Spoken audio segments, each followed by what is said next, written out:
मुस्लिम migrants के एक वफ्द ने आज relief commissioner migrants doctor Arvind Karwani से जम्मू में उनके दफ्तर में मुलाकात की। वफ्द ने 1251 मुतासरा खानदानों के लिए इमदाद और राशन की फौरी बहाली का मुतालबा किया, जिनकी इमदाद 18 माह कबल हुकूमत ने रोक दी थी। रिलीफ होल्डर्स का कहना है कि इनके अहल खाना इस सूरत हाल की वजह से शदीद मुश्किल वक्त से गुजर रहे हैं। उन्होंने हुकाम से इस मसले को तरजीही बुनियादों पर हल करने की अपील की।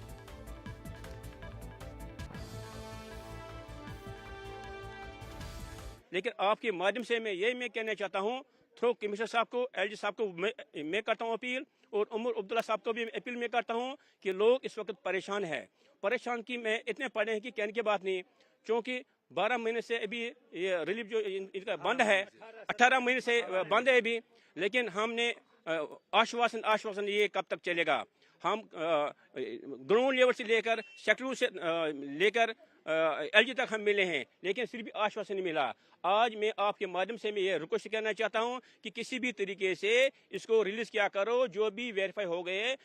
अभी ये और 18 महीना हमें निकाल के दर पदर कराया, बच्चों का, गरीब, हमारा भी आते जाते जनानी हमारी और जो है रोती हैं, आगे यहाँ फाइल लेकर आगे दिन पर भूखी बैठ कर शाम को घर कर जाती हैं।